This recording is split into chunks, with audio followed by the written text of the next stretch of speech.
ಏನ್ ಶಿಷ್ಯ ನಾಳೆ ಮ್ಯಾಚ್ ಫುಲ್ ರೆಡಿನಾ? ನಮ್ಮ ಹುಡುಗರು ಬೆಳಿಗ್ಗೆ ಹೊಸೂರು ಹೋಗ್ಬಿಟ್ಟು ಇವತ್ತು ಸ್ಕೈಟ್ ಶಾಟ್ಸ್, ಇವತ್ತು ಸರಪಟಕ್ಕೆ, ಇವತ್ತು ರಾಕೆಟ್ ಎಲ್ಲ ತಂದ್ಬಿಟ್ಟವ್ರೆ. Full ready. ನಾಳೆ ನೀವು ಪಂಜಾಬ್ ಮೇಲೆ ಆಡ್ತಾ ಇರೋದು. ಅಯ್ಯೋ ನಾನು ಪಾಕಿಸ್ತಾನ ಮೇಲೆ ಅನ್ಕೊಂಡ್ಬಿಟ್ಟಿದ್ದೀನಿ. ನೀನ್ ಹೇಳಿದ್ಮೇಲೆ ಗೊತ್ತಾಗಿತ್ತು ನಂಗೆ. ನಾನು ಹೇಳಿದ್ದು ನೀವು ಆಲ್ರೆಡಿ ಪಂಜಾಬ್ನ 7 ಸತಿ ಕಂಟಿನ್ಯೂಸ್ ಸೋಲ್ಸ್ಬಿಟ್ಟಿದ್ದೀರಾ. 3ನೇ ಸಲ ಅವ್ರು ರಿವೆಂಜ್ ತಗೊಂತಾರೆ. ಸಾಮಾನ್ ತಗೊಂತಾರೆ. ನಾವು 2 ಸತಿ ಸೋಲ್ಸೋರು 3ನೇ ಸತಿ ಸೋಲ್ಸೋಕ್ಕಾಗಲ್ವಾ? 3ನೇ ಸತಿ ಮುಕ್ತಾಯ ಮಾಡ್ತೀವಿ. ಈ ಸಲ ಕಪ್ ಹೊಡಿತೀವಿ.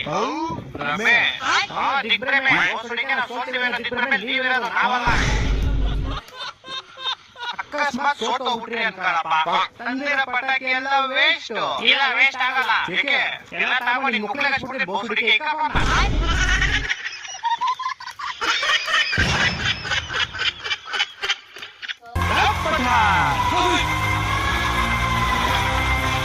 ಯಾರೋ 10 ಜನ ದಾನದನ್ನೆಲ್ಲ ಕಳೆಯ